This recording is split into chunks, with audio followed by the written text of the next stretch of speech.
This podcast is called Obsessed. Joseph Scrimshaw and his guest get some secrets off their chest. You should listen. It's the best.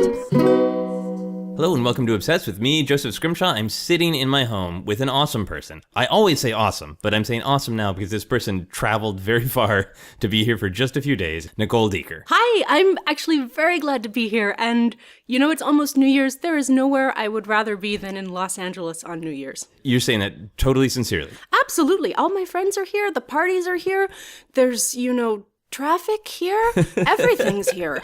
Yeah, you just came from the airport. I did. I just came from the airport. And the traffic was backed up? The traffic was backed up, and I was also taking public transportation, which was, I lived in LA for a while, and I took public transportation everywhere. And as soon as I got on, it was like, oh, I remember why I stopped doing this.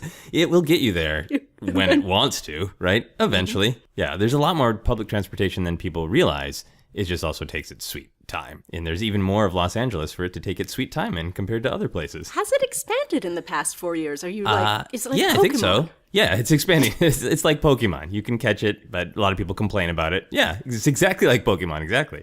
So can you tell people listening a little bit about who you are and what you do? Sure.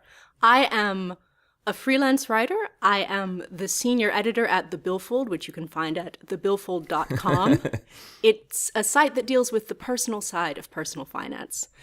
I've been on The Toast, I've been on NBC News, I've been on Barnes & Noble. I'm everywhere on the internet. You can find me at NicoleDieker.com and find all the other places online I've ever been. You can find them all, huh? So the Billfold, you say it's the personal part of personal finance. You write a lot of articles about like how finance works in fictional worlds or TV shows, right? Is that fun to research? Is that a true passion? Absolutely. I am really interested in what stories get right and what they get wrong about finance. For example, we looked at Harry Potter recently. So Harry, we see he has this enormous vault of gold. Yeah. We find out in book 1, not only is he the chosen child, but he's also rich. He's ridiculously rich. And then we don't hear anything about it for 7 books. The gold just sits there. He never uses it. He never, donates any of it to the Order of the Phoenix. He never helps out Ron when Ron's wand is broken, He doesn't, it's like he doesn't have any money at all. So why make him rich? I remember, but I might be just creating them in my mind, incidents where he's like, I could buy all these butter beers, but that would bum Ron out and remind him that he's poor. Did I just imagine that? No, I think so, especially, again, in the first book, which I very recently reread. He gets on the train and he buys the entire trolley of sweets. Yes. Mm-hmm. Yes. But you're right. I'd never thought of, in the real world, money can have huge impacts on things that we want to change, on injustice. And Harry Potter is all about fighting injustice, and he never bothers to, spend any money. No. Although, what could he have spent it on? You can't buy a better spell, You can't buy a better spell, but I have to imagine, as the later books got so political, I'm sure he could have invested some money in political campaigns, right? He could have maybe invested in Hermione's campaign to free the house elves, right? I mean, he didn't really support that. Okay. He was kind of so Harry Potter is just a piece of thing. shit is the bottom line. All right, well, let's talk about another thing that you are obsessed with, your true obsession. This is one of those great times where somebody emailed me and said, I would like to talk about this. Oh, I'm ready. And this is Steven Universe. I'm so ready for this. Okay, so for people who have never heard of or watched Steven Universe, what is it? It's a show on Cartoon Network, which you can also view via Amazon and other online services. It is the first Cartoon Network show created by a woman, Rebecca Sugar. She's doing a lot of things with this show, and one of them is sort of queering the canon. Okay. And the other one is, and I think her quote was, breaking down the semiotics of gender. Nice. But if you want the most basic definition, it's about a young boy who lives on Earth with a bunch of magical space rocks, and he has to fight monsters. Okay. So you can enjoy it on whichever level you'd like. Yes. You can sit there and go, cool, this is a fun animated show about basically superheroes fighting bad guys. Or you can say, wow, look at them change the semiotics of gender. Absolutely. And enjoy it on either level, both levels, whatever. Mm-hmm. Now, Rebecca Sugar, is that her real name? That is her real name. That's awesome. Mm-hmm. I love it when people have real weird names.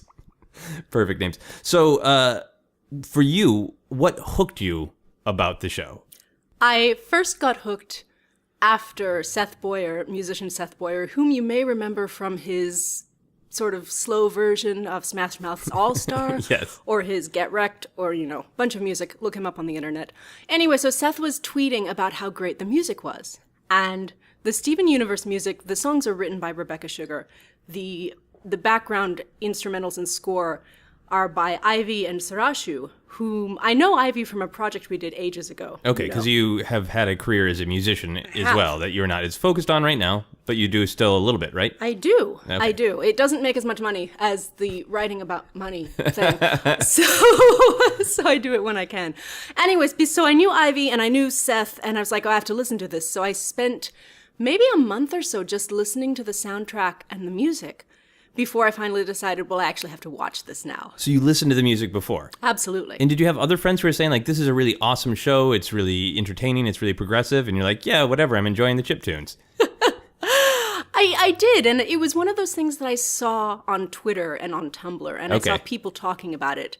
And again, my initial reaction was it looked sort of like a harem anime, because it was this boy surrounded by women. And I hadn't got to the breaking the semiotics of gender part yet. And it was like, oh, another show where a dude is surrounded by women and they help him woo, So Is that a trope in anime? Absolutely. Okay, did you say harem anime? Is in like the actual word harem that I know? The actual word harem. Okay. Yes. And that is I know there are a lot of different subsets of anime. Is that a specific, like, in Japan anime? And I don't know enough about anime to say for sure, but if you say harem anime, people who know anime will know what you're talking about. Is a dude surrounded by ladies. A dude surrounded by a bunch of, the special boy, surrounded by women who help him. Okay. And so, I was a little turned off by that. And then I listened to the music and the lyrics, and I'm like, oh, this is not that at all. So how is it not that? What makes the narrative different that it doesn't fall into that harem anime style? Well, the women are people. Mind blowing. And it's hard to say people because they're actually sentient space rocks whose bodies are astral projections of light. But they're but they're unique in their characters. Yeah. No, they're fully developed characters. And one of the reasons that I'm so particularly obsessed with this show is that you can understand these characters' emotions by the way they sing. I'm also a huge musical theater nut, so this is hitting me right in the important parts here. You can hear from the way a character uses, like, what key she's singing in, whether she's sticking into the key, whether she's modulating, whether she's moving up, down, what her range is. You can tell what kind of emotion she has, and each of these characters are scored so differently, musically, that I began to realize how much thought was put into each of them. Are those choices almost entirely composer-based, or are there some that can be influenced by the performer, the ones that you're responding to as a music theater nerd? I would say that a little bit of both. Certainly, Rebecca Sugar writes the music, Ivy and Sarashu score it, and the singers, many of whom are from musical theater backgrounds or movie music backgrounds. We've got, Susan Egan, who sang Belle in Beauty and the Beast, is in this, and we've got some people who are Miss Saigon on Broadway, and etc. You can hear that come through in their voices, and you can hear them play the characters. I mean, it's difficult to articulate. It's something you have to listen to. But that makes sense. You as a musical person would respond to the music. So you listen to the music, then you realize that, this is not the typical semiotics of gender. Yes. This is perhaps a subversion or discussion of them. And then did you go back and watch from the beginning? Are you completist where you have to see it from the beginning, or did you try an episode in the middle? I did. I started at the beginning, and I made some jokes with my friends who had seen it before about how it was a bit like, it's like Sailor Moon, where you have a minute of character development at the beginning, and then something that you don't think is a monster turns out to be a monster, and then you have to fight it, and then you almost lose, and then a bigger person, someone with more experience shows up and throws a rose into the middle of everything, and then you fight some more, and then you finally win. And and I was like, it's just like Sailor Moon. They just fight a bunch of monsters, and there's a minute of character development at the beginning. And my friends were like, oh, no, you have no idea. It's one of those things where you can sort of see what they were trying to do in the first episodes to get it on the air. Okay. And once it was on the air, all the women started kissing each other. Okay. Right. So it also has explicit lesbian and gay and queer content. Absolutely. Absolutely. Awesome. I was reading up on it on Wikipedia. I have not watched any of it. The only thing I watched was the opening credits because I was curious about that. And it said that a lot of it is about the sibling relationship between Stephen, the main character, and all of the Gem sisters. Is that so how much is it sibling based? How much is it a show about siblings? Well, Stephen Sugar is Rebecca Sugar's younger sibling, and he is the model for Steven Universe, the character. Although Stephen and the Gems are, they're not related. So it's not this traditional sibling relationship. Stephen is an only child, and these Gems are his caretakers. Okay. So there is a little bit of, though, a sibling relationship there where the caretakers, the Gems with fully developed human projections, have a sort of mentorship role over him, like a sibling relationship, not a parent-child relationship. Yes, they are definitely not his parents. Okay. And, because of that, the show is set in ostensibly the modern era, minus the part where there are Gems running around. So Stephen has a lot more freedom than his peers. So he's allowed to walk around by himself. He's allowed to, do these things that other children aren't allowed to do. And there are episodes about that where Stephen's unusual mentoring or parenting or absent of parenting, means he gets more freedom, which is also something that isn't really addressed necessarily in modern television. You have to do something like Stranger Things and shove it back into the past so kids can ride bikes because they can't ride bikes anymore because then they'll call CPS on them, Right. It's pretty much Stranger Things or Peanuts where the parents are just utterly absent except for monotone weird noises. Do you have siblings? Are you an only child? No, I'm the oldest one. You're the oldest. Okay. How many siblings do you have? I have one younger sibling. She's 2 years younger than me. Okay. Are you close? Yeah. I mean, we were very close when we were growing up. And since then, we live across the country from each other. Okay. We used to live down the street from each other, and that was really lovely. And, now we live across the country, and we see each other a couple times a year. Does the sibling relationship in Steven Universe, is that seem familiar to you because of your own relationship with your sibling, or is it just so unrelated to that kind of reality? Because we're talking about people who are Gems and have superpowers. Yes, and I'm going to answer your question a slightly different way. Excellent. The other big thing that attracted me to Steven Universe was the character of Pearl, who is the oldest of the Gems that's seen. Like yourself. So she's the oldest sibling. And understand why I identified so immediately with this character, we have to go back to the Muppets, okay? I'm always willing to go back to the Muppets. Good. My favorite Muppet was Bert. Okay. And that probably says everything you need to know about me. I also had a pair of saddle shoes as a child. Okay. It was very important. But Bert, is male. Yeah. And that Bert archetype, the sort of focused, slightly uptight, organized, and maybe a little oblivious, he's just a little bit, because Ernie's the one who's always got all the information, and Bert's sitting there with his bottle caps, or his newspapers, or his copy of Charles Dickens' A Tale of Two Cities, and Ernie's the one running through with a glass of water. So Bert might be a little too focused, but that archetype is nearly always male. Yeah. It's Bert, it's Sheldon from A Big Bang Theory, yeah. It's Scooter, sort of, if we want to talk about other Muppets, and in Steven Universe, it's female. So you see someone who's focused. You see someone who practices. They show her practice. You see someone who is very dedicated to what she does and is also very feminine, which is a combination that you don't see a lot of. So I immediately identified with this character.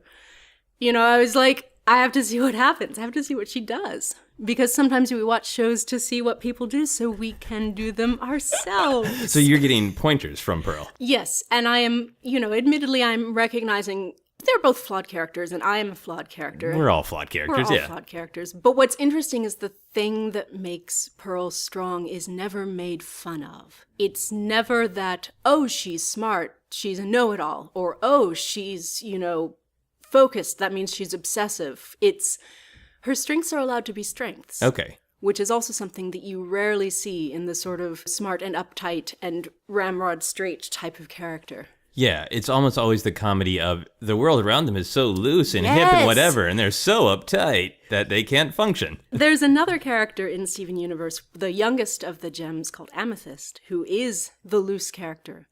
And who is very naturally talented and free in her body and all of this. And 5 seasons in, You know, we waited 5 seasons for this. She finally realizes that she is no longer able to keep up with Pearl and Garnet because she hasn't been practicing. Oh, She has wow. Yes, I watched that episode. It's like, this is the best episode of television. She's like, yeah, I was, sitting on the couch eating chaps, and you all were practicing sword fighting and magic gem spears and lasers, and now I can't keep up because my natural talent was only able to get me so far. Not in so many words. But it's just like, oh my goodness, this is everything I've ever wanted anyone to do in a television show. Oh, that speaks to me. I feel like many, many people that I interact with, I should send them that. And yeah. Wow, that's really, really cool. Do you feel like they can depict different characters more fully because they have many female characters, that they're getting away from the trap of, if it was all guys and just Pearl, it would feel like you're saying, well, women are uptight. Mm-hmm. Absolutely. Anytime you have more than 2 female characters that are actual players, not NPCs, Yeah. Because again, if we want to talk about the Muppets, there's Miss Piggy and there's Skeeter. If you want to talk about the Smurfs, there's Smurfette and there's Sassette. There's always the super feminine kind of self-centered character, and then there's the tomboy character, right? Yeah. And then maybe you have someone like Janice who's really just an NPC. We can talk about that later. Now, why is Janice a non-player character? Just because she's too much in the background? Anything. She just is like, and then Dr. T is like, oh, well, I'll advance the plot. And she's like, yeah. I think she does marijuana. I think that's about what she does. Fair enough. And so you grow up with maybe your 2 options being, Miss Piggy or Skeeter, Smurfette, Sassette. You're like Marl or Luca if you're playing Chrono Trigger, and and then suddenly you have, to see a show that has, at this point, something like 7 different primary female characters. Right, because then you're not getting to see for yourself not just an archetype that feels like you with Pearl. Mm-hmm. You're getting to see how that archetype works against it as they bounce off of different other archetypes, which obviously you have to do in real life because you run into your other characters, your other gem holders in the real world, right? Yes. I wanted to ask a little bit about the gems and the powers and the actual superhero part of it. So what kind of powers and abilities do these characters have? They have different abilities based on sort of the way they were made. Okay. Gems are mined out of the ground. So this show has a deep, specific mythology, like any sort of geek thing that you can sink your teeth into. Okay. But when gems form their bodies out of light, they can choose where to place the actual gemstone. And so where they choose to place it, often it shows where their strength is, or where they believe their strength is. Where they place it in their physical on their form? body, yes. Okay. So if you use your mind, mostly it will go on your forehead. If you're more of a heart person, it goes, on your chest area. You can put it on your stomach, on your legs, or on your bicep. It illustrates sort of what you value. Okay. And what kind of powers you end up having. Okay. I don't know if the powers come first and the gem placement comes second or vice versa. That lore has not been created. I have 2 things to say. First, I really delight. I've been doing a lot of episodes where people tell me about a geek thing that I don't actually know about. And I know so many geek things, the minutia. I love hearing other people's minutia because it just amuses me to be able to hear it from the outside, just sort of the absurdity of it. But you have such a distinct, measured speaking voice that it sounds like a real thing. So I feel like I stepped into a classroom and people were actually explaining geology to me, but it is about the mines from Steven Universe. Well, there so you go. that is delightful to me. I might have you record some true facts about Star Wars just to hear them as though they are actually technically correctly real. So where would you put your gem if you had a gem? I've thought about that. I mean, the obvious placement would be on my head because I do a lot of thinking, but I'm also a storyteller, by nature. Both in the work I do and the various hobbies I have. So I wondered if it would be on my throat. It's a little hard to say. I feel like the head area makes sense. I thought about putting it on my hands because I type and do computer things, but that's only the mechanism by which I get the story out. Right. If we had smartphones that you could just dictate to, Absolutely. You wouldn't be like, I want to touch those smartphones. Well, we're going to, aren't we? I hope so. Well, actually, no. I really, really don't. Strike that from the record entirely. I do not want to be able to accidentally think tweet ever in my life. Okay, so you put it on your head. Yeah, because that's interesting because you are a thoughtful, analytical person, right? Like you want to be able to figure things out and put things in their sections and their boxes. Is that fair to say? Mm-hmm. But then you usually express those things in an artistic way, like by singing, or even when you were capable of writing probably like very dense, specific financial things, you're still gravitating towards discussing them in the context of art. Absolutely. And in the context of, when I write things for the Billfold, I think of myself as speaking it aloud. How would I be saying this to someone? So it's very conversational, comma placement. I mean, you want to talk about comma placement, but you put it in, you make the sentences sound like something you would say. So it might end up on my throat. I don't know. Okay. I would have to project myself into a being to see where it would. Well, hurry up and do that. So what kind of powers then? They shoot lasers, did you say? They can shoot lasers. Every gem has a weapon also that they can draw out of their gemstone. Okay. Mm-hmm. So you would be able to like draw a like beam sword out of your throat gem. Absolutely. Absolutely. I would probably draw a defensive weapon because I am not very good at fighting. Okay. So you would pull like a large shield or what? I could pull a shield out, yes. What other kind of defensive weapons do they have? You can pull out a bubble and protect people with a bubble. Oh, nice. You can pull out a shield, you can turn your shield into a weapon, you can put spikes on it or whatever. I mean, I might put a whistle work. Just sort of call people. Just to let people know there's a problem? Yes. Or a megaphone. Okay. I'm going to be honest, a little judgmental. Mm-hmm. That seems like a waste of a gem. Yeah. Because a whistle is just a thing you can buy in real life. Absolutely. But it would be a magic whistle. Yeah, okay, it would be a magic whistle. Like a magic sword, because you can buy a sword in real life. Okay. So you'd have a magic whistle that you could blow. That would be very, very good. Very, very effective. If you were one of the gem characters, are they a species? They are, they've called themselves aliens. They originated on another planet. They came to Earth, and then they began mining new gems out of the Earth. Again, that part's still a little unclear. Okay, they're leaving some room to fill in the lore. Mm-hmm. Okay, yes. So if you were like a gem character, is there one of the other characters that you would want to hang out with, that you would want to be friends with in particular? Would you want to be friends with Pearl, or is that too much of looking into the mirror? I think we need to talk about gem fusion. Okay, please. So not only are gems friends, and allies and, battle companions, but they also have the ability to fuse with each other. And when they fuse, they become a new gem who exhibits both of their strengths, right? Okay. So they become stronger together. Fusion is a metaphor for relationships, and the act of fusing is a very obvious metaphor for sex. Yeah.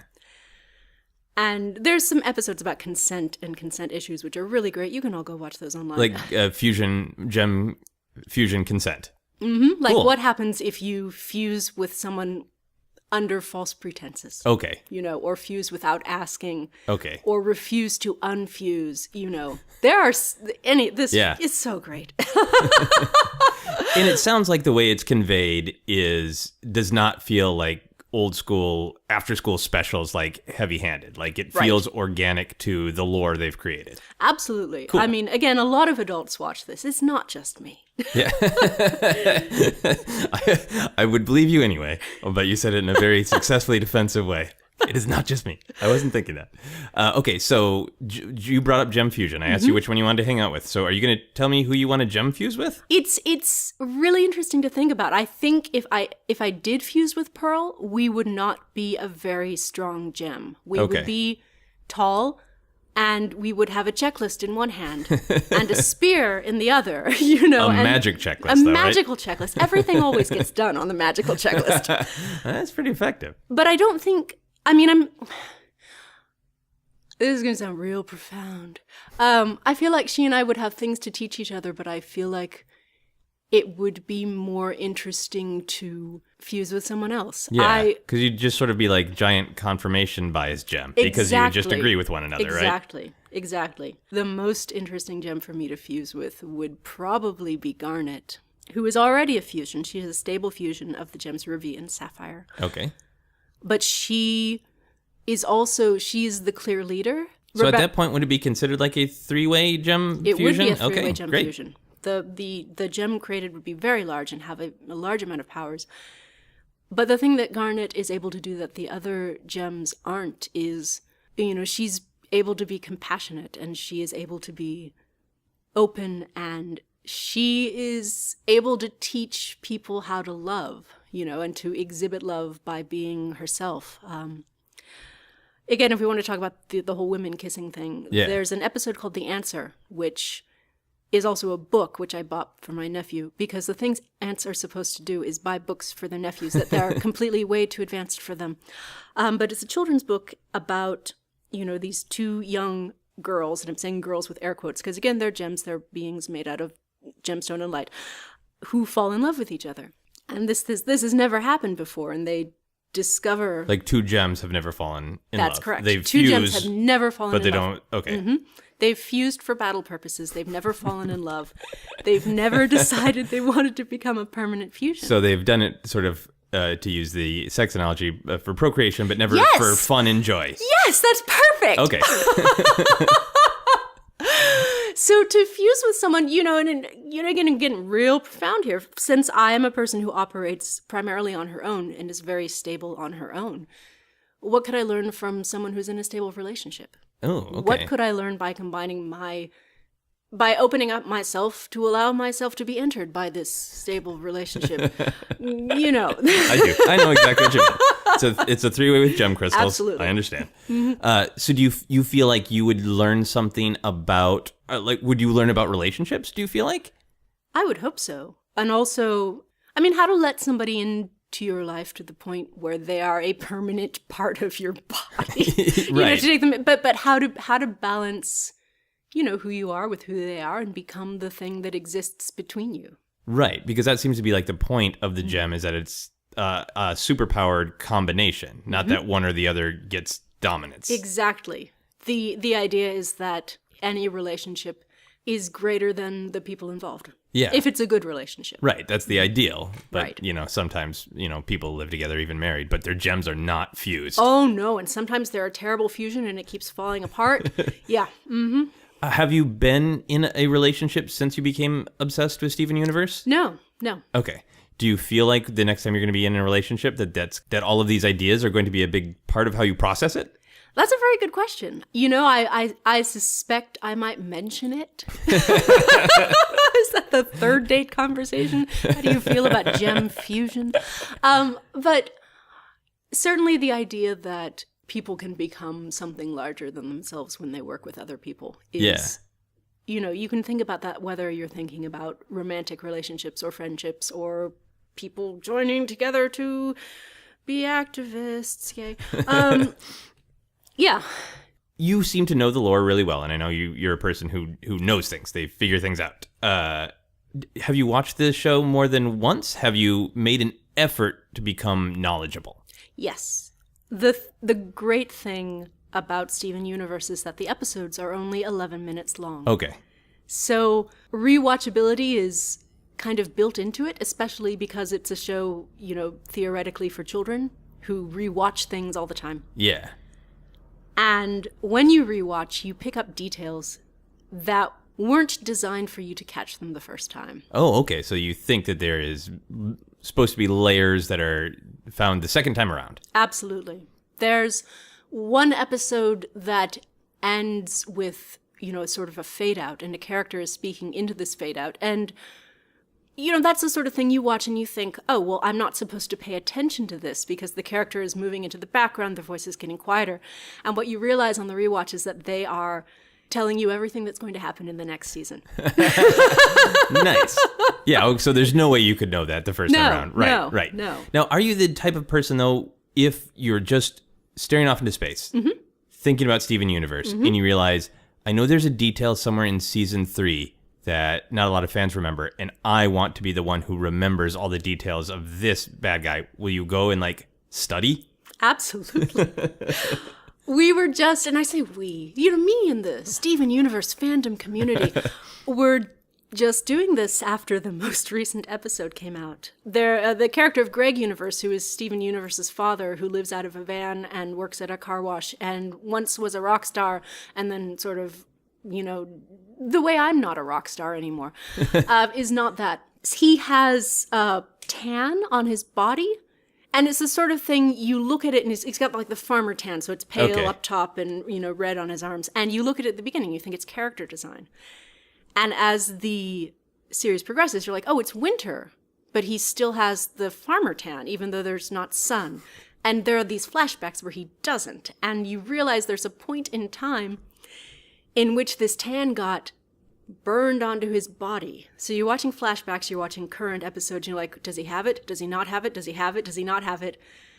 And so we're starting to put together after the most recent episode when in time this would have happened and what event might have happened during that time period to cause his permatan, as the fan base calls it.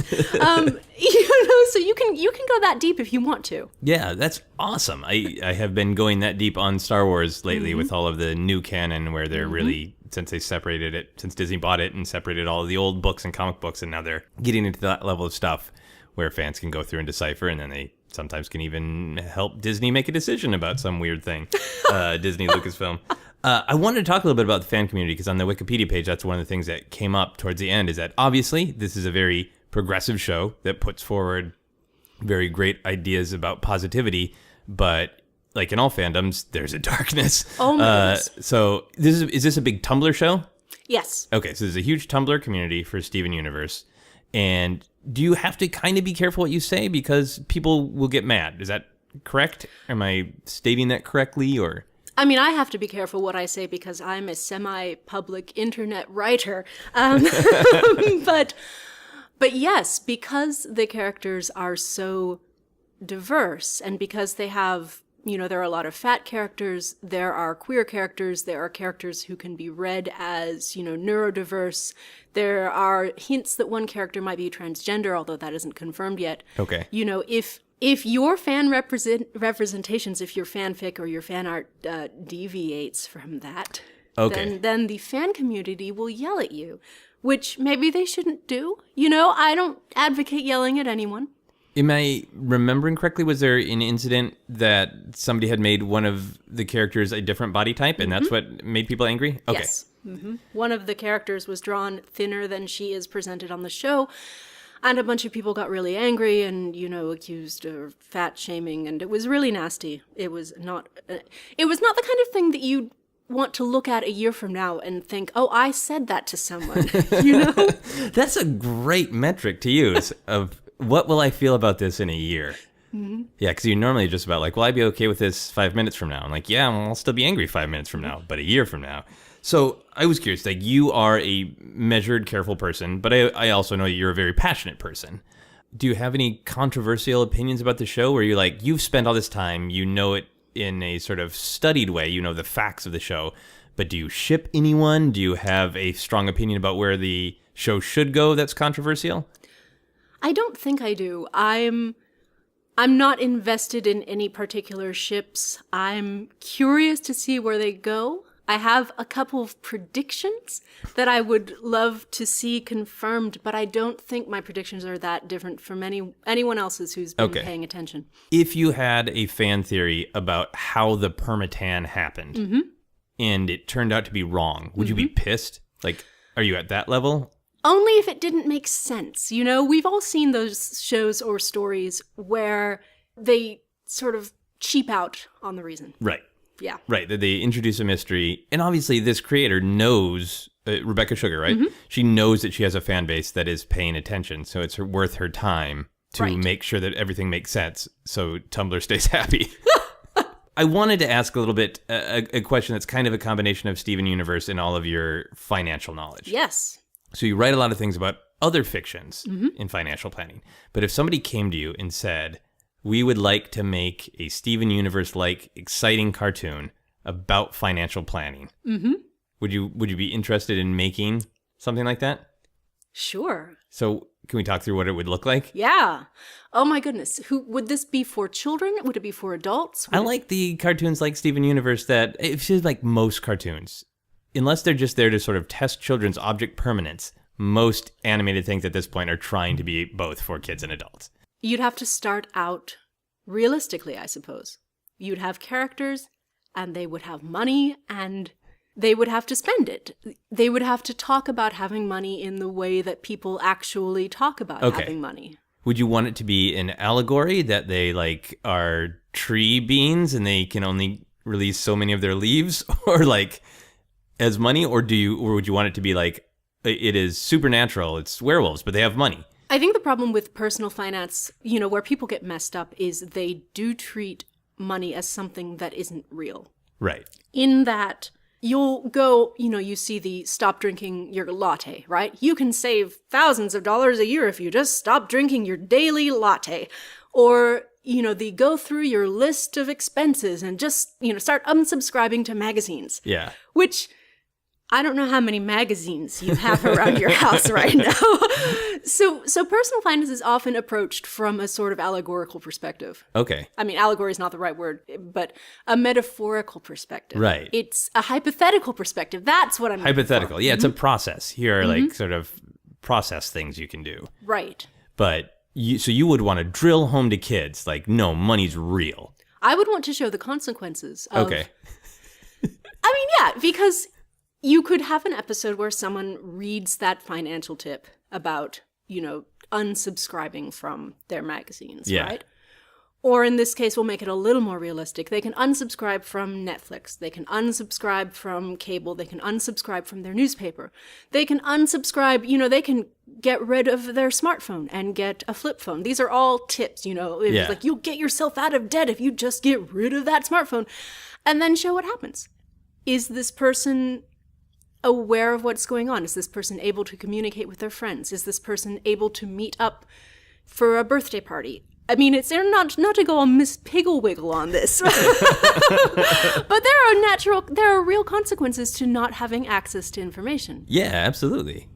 Yeah, I mean, the smartphone example and like the internet access for sure. Yeah. And then even Netflix, it is we're increasingly a society that cares about discussing media, that these are our cultural touch points. We're getting closer and closer to that episode of Star Trek The Next Generation where they only talked in mythical events. And you're getting to the point where like Luke Cage, episode 2, and everybody's like, yeah, I know what you mean. Yes, I agree with that cultural touch point.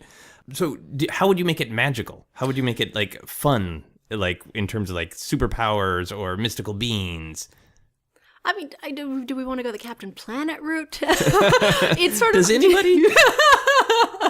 Captain Finance. That's a good question. I suppose magic is hard because money isn't magic. Right. Money is very much the opposite of magic in that you have to work for it. Right. So that would be interesting if it was like a Harry Potter world where money really, really mattered, like we were talking about at the beginning, where you can create spells and all that, and they can do maybe like attacks or whatever, but like, yeah, maybe you have to pay for spells. What if you had to pay for spells? I mean, what if you actually had to pay for your weapons? Do we ever see a superhero purchase a weapon? No. I mean, we get the like stories with Iron Man or Batman that like they produced these with their great wealth, but I'm sure, I don't know if you have, but I'm sure if you broke it down, like, yeah, there's no way that Batman can actually hide the amount of money. No. From a corporation that goes into producing all of those batarangs. I mean, he could create a charitable foundation, but... He does have the Wayne Foundation, but... yeah. Where do superheroes get these, and who makes them? Do the superheroes go to the shield factory and see who's putting together their shields, and do they feel badly about it? How often do we count arrows in cartoons? I mean, come on. We don't, and we really, really should. Hey guys, it's Sarah Meyer, co-producer of this show, and this week I'm walking up and down Palisades Park in Santa Monica trying to find people to talk to me about Steven Universe, and no one will talk to me. I'm wearing a hat because it's cold, and I think that might be why. I think I look sketchy in a hat. So I'm going to try again. Here we go. Okay, have you ever seen the TV show Steven Universe? No, I have not. Steven Universe? No, I have not. No, I have not. What do you think it is based on the name? I would say probably a travel program. No, it sounds cool though. What do you imagine it's about just based on the name? a guy named Steven just trying to interact with the universe and figure it out and live life to the fullest. If you could have a gem give you special powers, what special power would you want? I would go with the ruby, and that would be representing love and wisdom. Where would you put it on your body? Oh, definitely on my heart.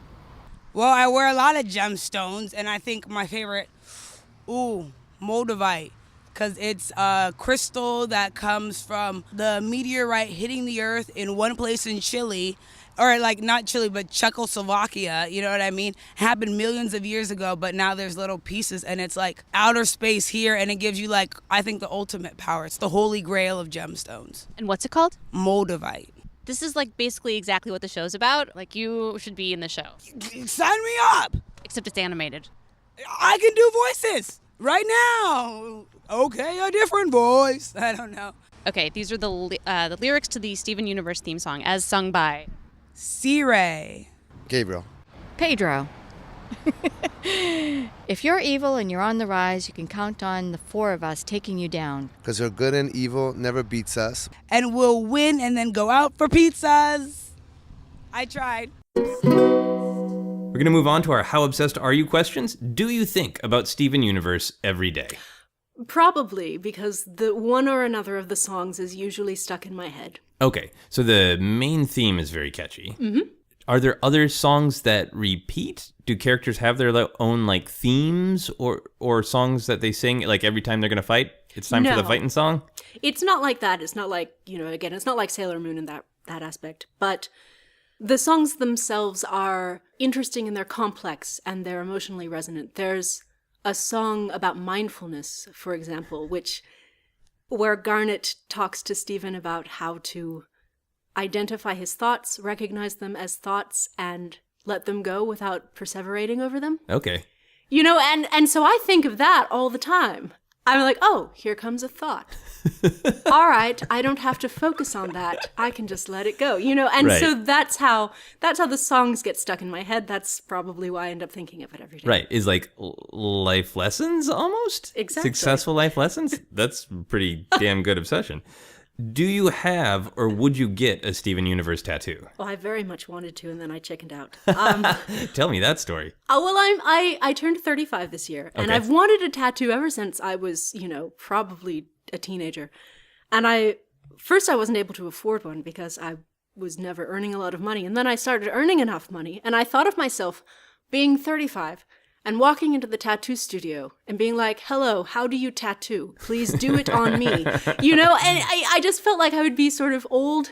And not only that, I'd have to explain this weird cultural reference I wanted on my arm. And I would have, wanted a phrase probably in my own handwriting, because otherwise you have to worry about whether the font is legal for use or whether you have to pay someone to license it.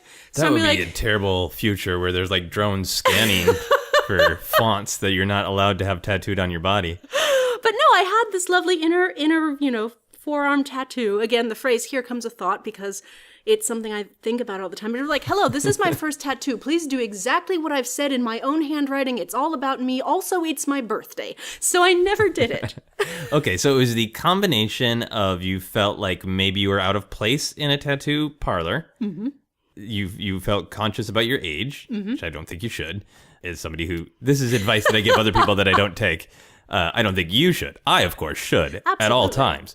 But then it was also the content. Was it about like you didn't want to go and have this sort of important, intimate, almost idea that means something to you in your own handwriting and then hand it off to some like stereotypical tattoo person that you don't know at all? Was it like a weird intimacy?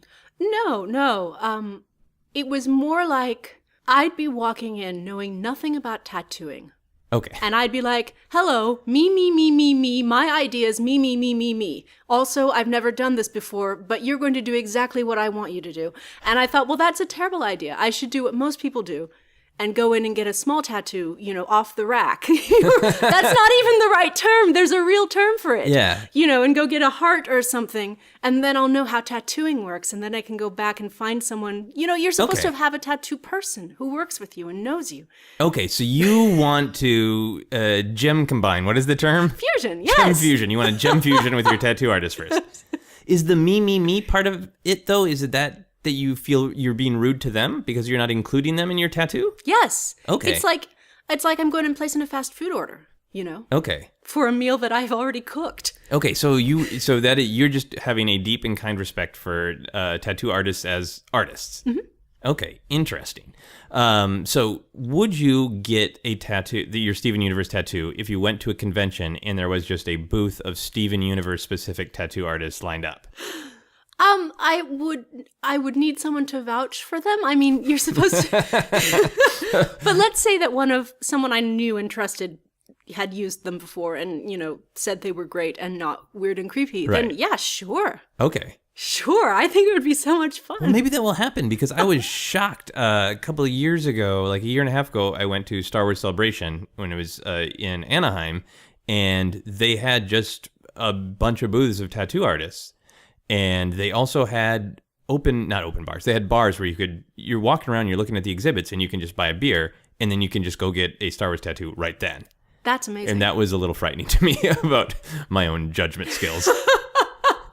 Yeah, I do need Mon Mothma all across my back right now. That's what the 3 whiskeys I just had think. Which version of Mon Mothma, though? Which actress? I did the story of the Genevieve, I think, Riley. I might be getting the last name wrong.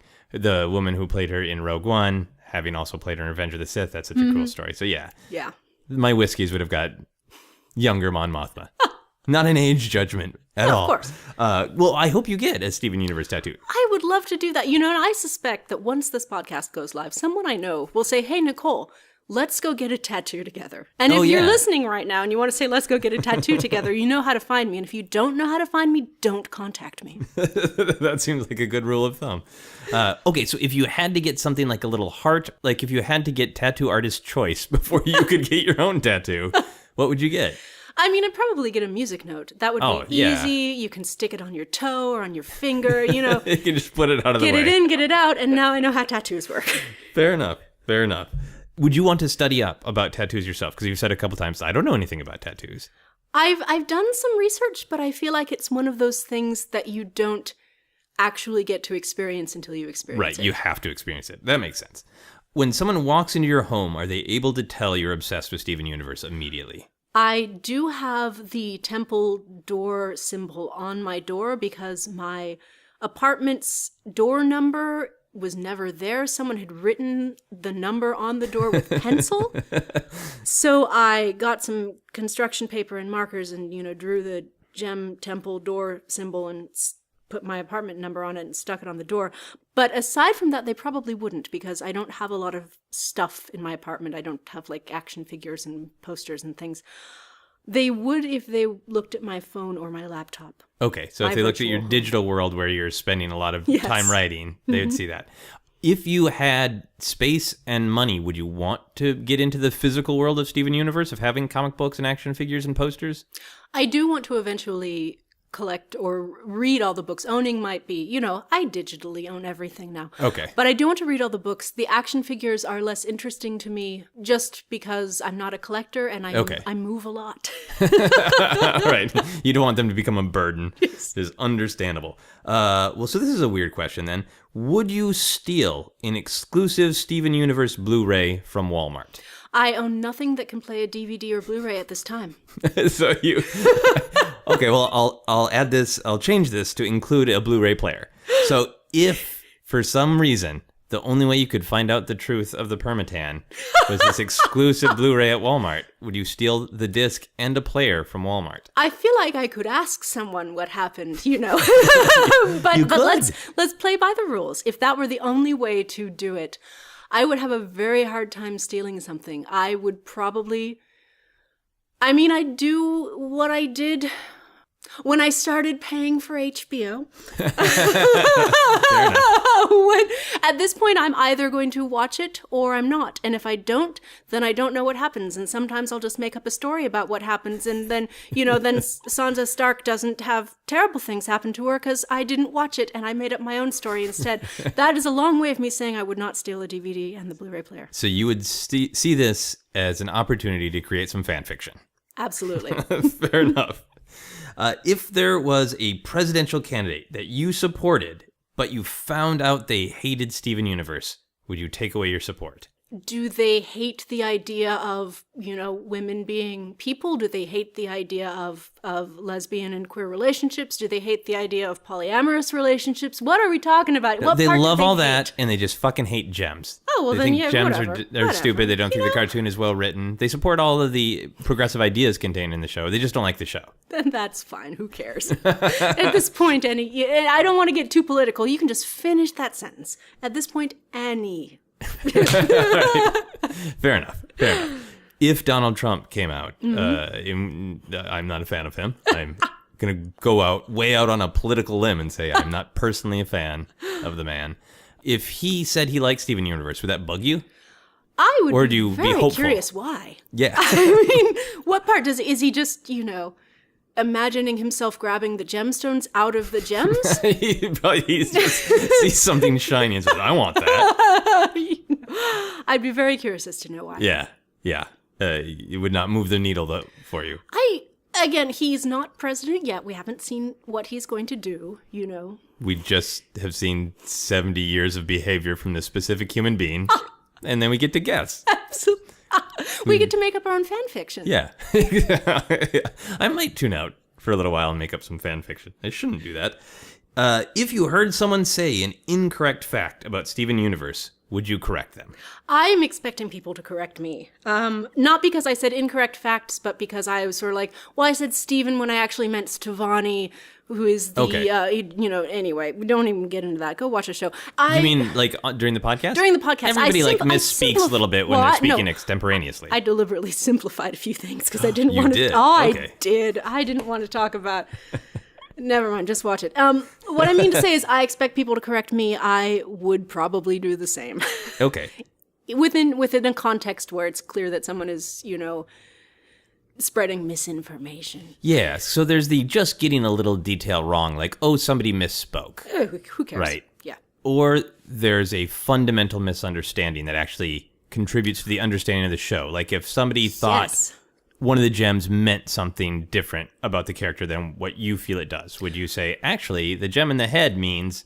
There's actually a large percentage of the fan base who claim that the gems are not lesbian or bisexual because they can't actually be women. Some of them, there's this whole fan base sidebar where they're just like, well, they're not women because they're gems and their bodies are made of light and they just choose to look like women. But that doesn't mean they're women, and when they kiss, it's not gay. Wow, that's a lot of ifs, thens, and buts.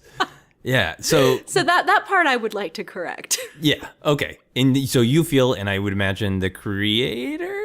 I would imagine. Has she spoken on this issue of no, they're light projections, but these characters they've made the choice to present as women for some reason, right? Mm-hmm.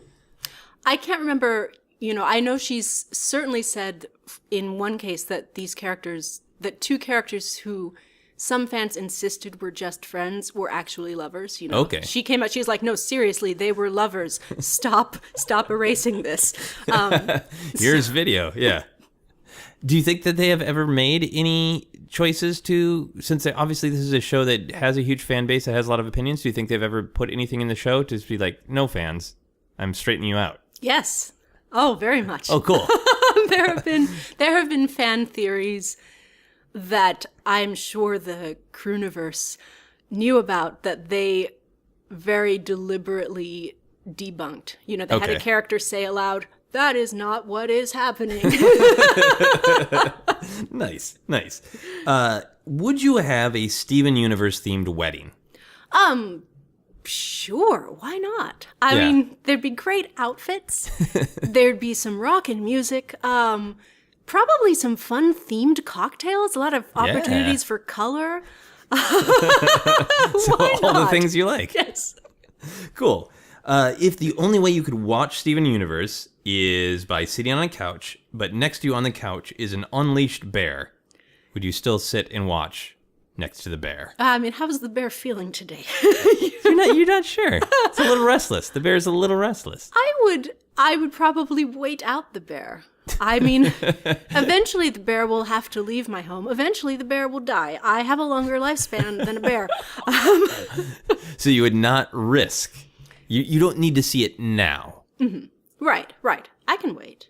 Okay. Do you feel that way when the new episodes come out? Do you feel at all competitive with other fans? Like, I need to see it and know what happens now? Or do you wait and enjoy it when you can most enjoy it?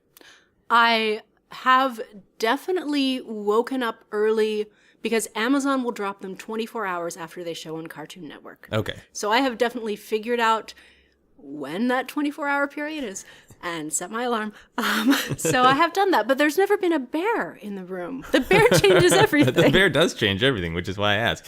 So you would put your physical safety. Absolutely. Physical safety is important. If we want to continue watching Steven Universe, we need to not be dead. Okay, so you don't want to risk your life, Yes. just in case the bear kills you. All right, so far your limits are you would not steal the Blu-ray from Walmart, and you would not sit next to a bear. My final How Obsessed Are You question is the weird one I ask everyone. If you could not watch Steven Universe without you or someone you care about first being punched in the crotch, would you still watch Steven Universe? Well, I thought of this on the way over here. I did not get punched in the crotch, but as I was boarding the airplane to come out to Los Angeles for Obsessed and New Year's Eve fun, a woman was putting a thing in the overhead bin, and her full aluminum water bottle fell out of the bin and smacked my upper thigh. And I thought, well, how perfect. I just got punched in the crotch. Crotch adjacent. Crotch adjacent. But of course, I'd get punched in the crotch, no problem. I mean, pain is not that big of a deal for me. So. Okay, so the bear thing isn't about pain, it's about life, it's about lifespan. being dead. Have you heard? I mean, don't hear it, but Reddit has a video or an audio track of a woman being eaten by a bear because she was calling her mom while she was being eaten and leaving a voicemail saying, "I'm really sorry, Mom. I love you. I am currently being eaten by a bear." And I'm joking about that, but this is a real It's thing. terrible. I do not want to be eaten by a bear. Yeah, okay, fair enough. Fair. Crotch punch, fine. Crotch Don't want to punch, be eaten fine. by Yeah, a bear. yeah. Right. Because that would be a more humorous phone call for your mother. I just got punched once in the crotch. I'm not being eaten by a bear. No. So it's fine. Good God, I don't want to hear that. All right, so can you make a noise to sum up your obsession with this show? I like it. Is that just the sound of delight? Yes. There's a little bit of surprise mixed in there too. I think so. It is surprising. I'm delighted that it can still surprise me. Yeah, does the show it's in its 5th season. Mm-hmm. You've watched it multiple times. Mm-hmm. You probably have some headcanon of your own or theories you're waiting to have confirmed. It can still surprise you. Yes. Even rewatching, you can catch something, way in the back, like a photo hanging on someone's refrigerator sort of detail. And you're like, oh, these guys are the people. These people are so smart. Cool. Well, I rate people's obsession on a scale of 1 to 7. Do you have an opinion before I give mine? I mean, I would certainly say that I am obsessed. I would also say that once the series has ended, I may not be so obsessed. Stories are temporal. And when they end, we find new stories. That's my way of saying that. Okay. That is usually true. I mean, I think it is true. I think, I don't think everybody accepts when a story ends. No, we don't want to talk about Firefly, do we? That is a great example. Yeah. So a lot of times people obsess on wanting to get that story. So I think that is a perspective. The thing that I'm trying to say is that obviously it is true in the universe that stories end and then more stories come. Right. But you have a unique amount of acceptance for that, it sounds like. Absolutely. I think most people who love a thing just want more and more of it no matter what. No, I would rather something end well and, be remembered fondly than stretched out forever. Does that lower your obsession number on the scale of 1 to 7? Probably. I think that once the story is completed, once we've experienced what Rebecca Sugar set out to tell, and, I know that, like many storytellers, she has her ending in mind, and she's had it in mind for a while. I suspect that you take what you learned and you put it in your heart, and you sort of, eventually move on. Yeah, okay. I am going to rate you a 5 gems. 5 out of 7 gems obsessed, because it is clearly affecting you, I would say, internally.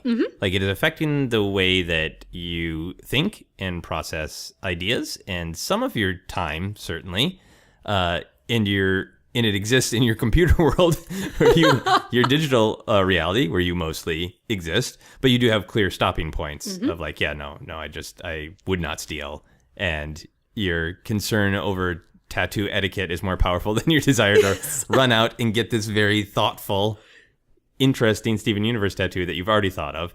So I feel like you have these stopping points, but still a pretty big obsession. Absolutely. Awesome. Can you tell people again where they can find you? You can find me on NicoleDieker.com. You can find me at thebillfold.com, or you can find me on Twitter at HelloTheFuture. Cool. Here's some quick plugs for the show before our final questions. You can follow me on Twitter and Instagram is at Joseph Scrimshaw. You can follow Obsessed Podcast on Twitter is at Obsessed Podcast. For info on all my upcoming shows, you can check out my website at josephscrimshaw.com. I've got some live Obsessed coming up in both San Francisco and Los Angeles, so go check that out. There are 2 ways to support Obsessed. You can back us on Patreon and get exclusive bonus episodes every month. For full info on that, go to patreon.com/Joseph Scrimshaw. Or you can give money to all the podcasts on the Feral Audio Network by shipping through our portal. Just imagine if our 2 portals liked each other by shopping through our portal. Just go to feralaudio.com, click the Shop on Amazon button, and some of the money will go to Feral Audio. If people are going to buy something on Amazon, what weird thing should they buy? I recently bought one of those plastic masks that you put over your face when you put hairspray on, and it keeps the hairspray off your face. Really? I didn't know these masks exist. I learned about them from reading an article about how Hillary Clinton got her hair done. And So Hillary Clinton has a mask? Her stylist puts a mask in front of her face before she sprays the spray all over her head to keep her do in place. And Okay. I thought, well, that's brilliant. I've always had to spray my hair first and then wash my face. So I went on Amazon, and of course they sell dozens of these things. Do they look like people? Are they like a Richard Nixon mask? Can you get a Hillary Clinton face mask? You could probably put a face on the mask, but then it would lose its transparency and you wouldn't be able to see. You'd be blinded and just spraying hairspray all over your bathroom. See, I pictured it as a character immediately. I didn't even think about the transparency. I thought it was just sort of like you're going to go blind and be zen about it. And like, I'm just going to cover my entire face and just spray wildly and it'll all work out.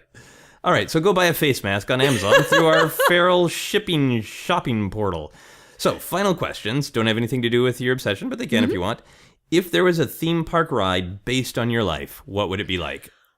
It would be a roller coaster, but the ups and downs would be items on a checklist. So you'd go down and there'd be like, ding, and you'd check something off. And maybe you'd go by and it'd be like, you're going by and there's dishes or something. And you go, ding, and the dishes are done. I like that. What would happen? Would the ride be in jeopardy if there was something that you couldn't get done? Would the ride be broken down and you would be trapped on the ride? I suppose that could be part of the story of the ride. You know, like in Cars, it's like, who's going to win the Cars race? You know, but there's never any real threat. You're going to get to the end of the roller coaster safely, because that's how my rides work. Safely, on time, with respect to artists who make the rides. Next question. If you could burn a short phrase into the moon for everyone to see, what might the phrase be? Oh my goodness. I mean, I suppose you have to go with like, love each other. You know, I don't want to say don't be a dick. First of all, that's Will Wheaton's thing. And second of all, some people would be offended because the moon would say dick on it. Can we just say like, love each other and don't hurt other people? Come on. Love each other and don't hurt other people, come on. Come on. Okay. Would you be able to see that all on one face of the moon, or would you have to like wait? There's only one face of the moon There's only one face see. to be, right. Pink Floyd taught us that. So the come on, though, could be in the dark. There you go, yeah. He's just sort of like subtweeting the earth.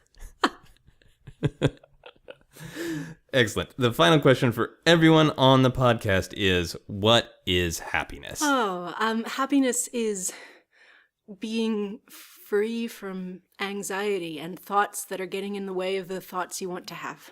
Okay, so going back to your tattoo inspiration from Steven Universe of recognizing which thoughts to keep and play with and develop and which thoughts to just throw out. Yes, that's a perfect way of putting it. Oh, that's great. That's great. I think my new definition for happiness is remembering how the moon works. I think that's my new goal for my own personal happiness.